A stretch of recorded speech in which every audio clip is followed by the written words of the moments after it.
मेरे प्यारे दोस्तों, नमस्कार, गुड इवनिंग, सत श्री अकाल। आज मैं आपके समक्ष लेकर आई हूँ एक मैथमेटिक्स का क्विज़।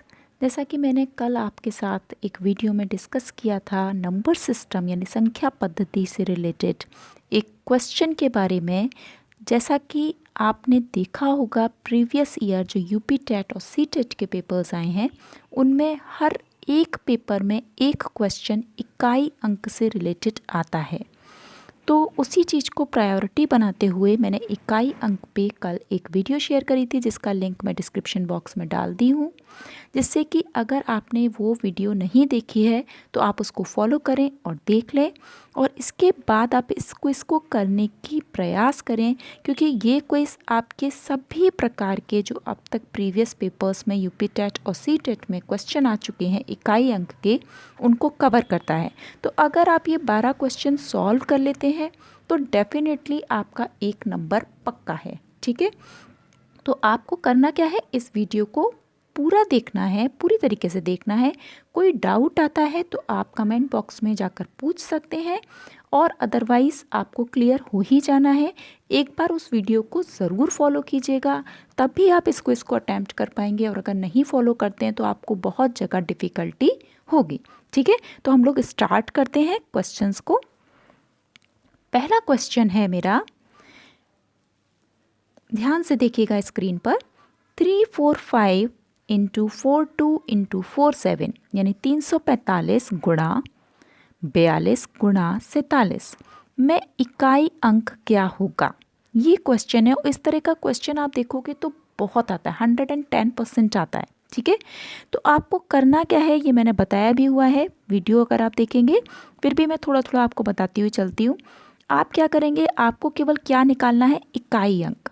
इकाई अंक हम कहते हैं जो पहली डिजिट होती है। हम हमेशा नंबर को ना, जैसे सपोज करिए ये कोई नंबर है, तो हम इस नंबर को इस तरफ से देखते हैं, इधर हैंड से नहीं देखते। ठीक है, तो हमारी पहली डिजिट कौन सी कहलाती है, ये नंबर, ये दूसरी डिजिट, ये तीसरी डिजिट। तो इकाई अंक कौन सा होता है, जो पहली डिजिट होती है। ठीक, तो आपको क्या करना है, क्योंकि हमें इकाई अंक निकालना है, तो आप पहली डिजिट सबकी चूज़ कर लीजिए। यहाँ 5, यहाँ 2, यहाँ पर 7। तो आप इनको डिजिट को अलग से लिख लीजिए, और बीच में वही ऑपरेशन यानी कि वही आप साइन लगाएंगे जो कि क्वेश्चन में। तो यहाँ क्वेश्चन में गुणे का साइन है तो हम गुणा ही लगाएंगे। 5 यानी कि 5 गुणा 2 गुणा 7। ठीक, अब 5 दूनी 10 गुणा 7, तो ये कितना हो गया, 70। तो इसमें यूनिट डिजिट हमारे पास क्या आती है, 0। तो आपका आंसर क्या हो जाएगा, 0। तो ये आपका आंसर हो गया ए, करेक्ट है। अब आप देखो दूसरा क्वेश्चन। दूसरे क्वेश्चन में आपको दिया है 34 गुणा 1243 गुणा 46 गुणा 77। तो इसमें इकाई अंक क्या होगा, तो आपको करना क्या है, फिर से सभी के इकाई अंक यानी 4, 3, 6, 7, इनको हम ऊपर लिख लेंगे। 4, 3, 6, 7, ये लिख लिया। अब अगर आप सपोज ज़्यादा टेबल नहीं जानते तो छोटी छोटी 4 तिया 12, पहले आपने ये लिख लिया, और 6 सत्ते 42, ये लिख लिया। अब जैसा कि मैंने आपसे कहा कि आपको तो इकाई अंक चाहिए, तो आप केवल इकाई अंक पे कॉन्सेंट्रेट करिए। तो इकाई अंक यहाँ पर कितना है, 2, यहाँ पर भी कितना है, 2। तो 2 और 2 का गुणा करेंगे तो हमें कितना मिल जाएगा, 4। तो हमारा आंसर हो जाएगा सी। ठीक है, ये इस तरह से आपको क्वेश्चन करना है। सेकंड्स लगेंगे इन क्वेश्चन को करने में, और डेफिनेटली करेक्ट ही जाएगा। अब तीसरा क्वेश्चन आप देखिए।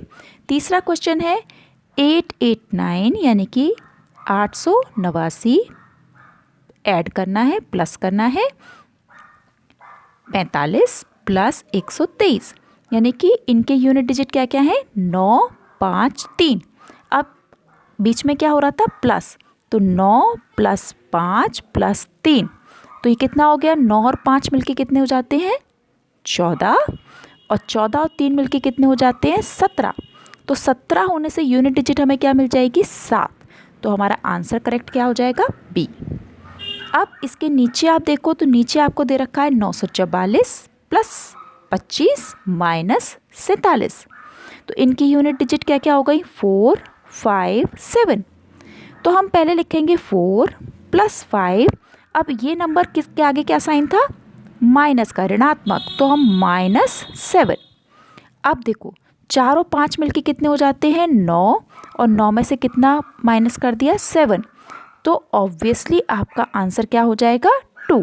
तो आंसर क्या हो गया ए, तो 2 आपका आंसर हो जाएगा। ठीक है, अब हम नेक्स्ट पे जाएंगे, 5वां क्वेश्चन। और ये क्वेश्चन आपने देखा होगा, शायद ही कोई साल ऐसा हो जिसमें ये क्वेश्चन ना आया हो। वेरी वेरी इंपॉर्टेंट, आप लिख सकते हैं, ये बहुत ज़्यादा इम्पॉर्टेंट क्वेश्चन है। 1 to 1 पे पावर दे रखी है, कितनी, घातांक दे रखा है, घात दे रखी है 23 की। तो इन क्वेश्चन के लिए सबसे पहला रूल मैंने इस वीडियो में बहुत अच्छे से बताया हुआ है, अगर आप फॉलो करेंगे तो आपको समझ में आ जाएगा। अगर आपका देखो, जैसे कोई भी नंबर अगर ऐसे लिखा हुआ है 1 to 1 पावर 23, तो इसे तो हम लोग बोलते हैं बेस, और ये क्या कहलाती है, हमारी पावर यानी घात। ठीक है, तो हम पहले बेस में देखते हैं कि हमारी यूनिट डिजिट, इकाई अंक क्या है।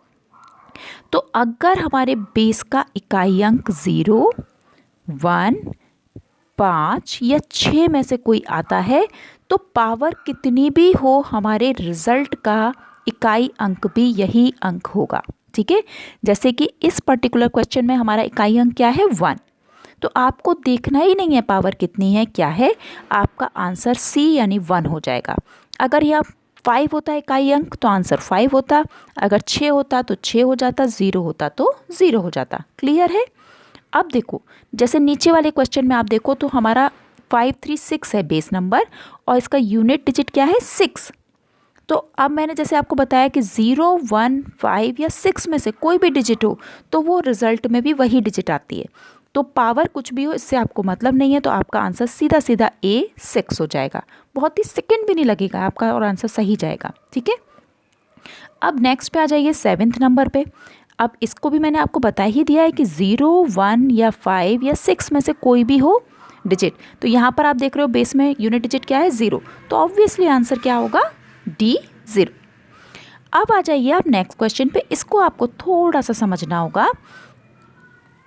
ये नंबर है, ठीक है, और ये हमारी क्या है घात। तो सबसे पहले ऐसे में देखिए 3, 7 और 8 का केस बहुत डिफरेंट होता है, इसको मैंने समझाया भी हुआ है, फिर भी मैं आपको यहाँ थोड़ा बता देती हूँ।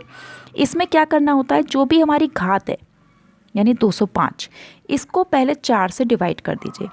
4 पंजे 20, और कुछ नहीं बचेगा यहाँ पर, 5 को हम नीचे लेकर आएंगे, 4 एकन 4, बचेगा रिमाइंडर क्या 1, यानी कि शेषफल क्या बच गया 1। तो अब आपको करना क्या, इस शेषफल को याद रखिएगा, यानी हमारा जो रिमाइंडर था यानी शेषफल था वो कितना आया 1, और इस बेस नंबर की यूनिट डिजिट क्या है 3।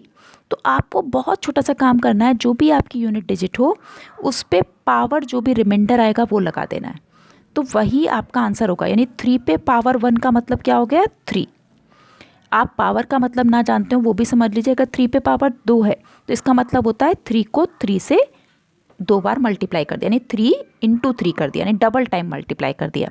पावर 3 हो जाए अगर 3 पे पावर अगर 3 हो जाए तो इसका मतलब होता है 3 को 3 बार गुणा करना है, यानी 3 × 3 × 3 ऐसे।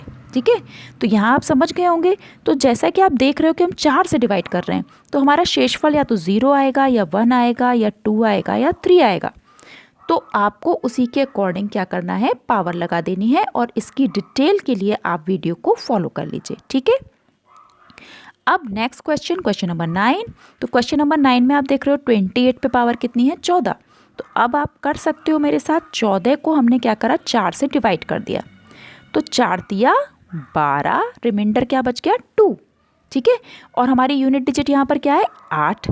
तो हम क्या करेंगे, सीधा सीधा आपको जैसे मैंने बताया 8 पे शेषफल यानी 2 को पावर लगा देंगे, तो इसका मतलब क्या होता है 8 × 8।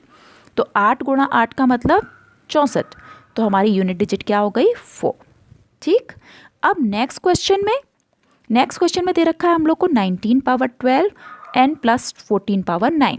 तो अब इसका आप ध्यान रखो, देखो 9 के केस में क्या होता है, अगर यूनिट डिजिट 9 हो, पावर हमें देखना है कि पावर अगर हमारी कैसी है सम है, यानी एक इवन नंबर है। ठीक है, अगर वो इवन नंबर होती है तो हमारी यूनिट डिजिट आती है 1, और अगर वो विषम होती है, विषम ऑड नंबर होती है, तो हमारी यूनिट डिजिट आती है 9। तो ये आपको अगेन वीडियो फॉलो करेंगे तो बहुत जल्दी समझ में आएगा, क्योंकि मैंने उसमें डिटेल में बताया, यहाँ मैं आपको शॉर्ट में समझा दे रही हूँ, इससे आपको समझ में आ जाए, ठीक है।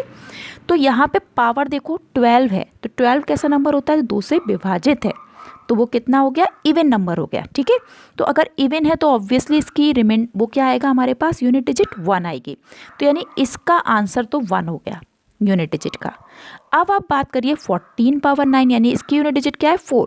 तो 4 का केस भी हम आपसे डिस्कस कर लेते हैं। इसका क्या हो गया था, 1। अब 4 का केस देखिए, 4 के केस में क्या होता है कि अगर आपकी पावर जो है वो सम है तो यूनिट डिजिट आती है 6, और अगर वो विषम हो जाए तो यूनिट डिजिट आती है 4, ठीक। अब यहाँ पे पावर क्या है, 9। 9 कैसा नंबर होता है, जो 2 से विभाजित नहीं है, यानी विषम है। तो विषम है तो इसका ऑब्वियसली क्या आएगा, 4 आ जाएगी, ठीक है। इसकी थी 1, इसकी थी 4, और बीच में क्या हो रहा है, प्लस। तो हम क्या करेंगे, 1 + 4 यानी कितना हो गया, 5। तो हमारा आंसर क्या आ जाएगा, सी, यानी कि 5। करेक्ट है, बहुत ईजी है। अब हम चलते हैं नेक्स्ट पर। नेक्स्ट पर चलते हैं। नेक्स्ट पे देखिए 11th नंबर। 11th में आपसे पूछा गया है कि 169 पे पावर है 345, इसका इकाई अंक क्या होगा। अब आप जानते हो कि 9 है यूनिट डिजिट, बेस की यूनिट डिजिट क्या है, 9। तो मैंने आपसे क्या कहा था, 9 में अगर पावर कैसी है, ऑड, यानी कि जो 2 से विभाजित पूरी तरह से नहीं होती, ऑड है। तो अगर ऑड पावर होती है तो मैंने आपको बताया था विषम के लिए क्या होता है, विषम के लिए 9 का 9 ही आता है, और अगर सम होती है तो 1 आता है, ठीक। तो ऑब्वियसली इसका आंसर क्या हो जाएगा, 9। लास्ट क्वेश्चन हमारा है 25 पे पावर 175। जैसा कि मैंने आपको पहले बताया कि अगर 0, 1, 5, 6 में से कोई भी डिजिट हमारे बेस नंबर की यूनिट डिजिट है, तो आंसर में पावर चाहे कितनी भी हो, वही यूनिट डिजिट रिपीट होती है। यानी कि 5 है, क्योंकि ये इन्हीं में से चारों में से एक नंबर है, डिजिट है, तो हमारा आंसर भी क्या आएगा, यूनिट डिजिट का 5 ही आएगा, यानी ए। तो ये 12 क्वेश्चन थे। अगर ये 12 के 12 क्वेश्चन आपने सही करे हैं तो डेफिनेटली आपका एक नंबर पक्का है यूपी टेट या सी टेट या किसी भी कंपटीशन में, अगर ये इस तरीके का क्वेश्चन आता है।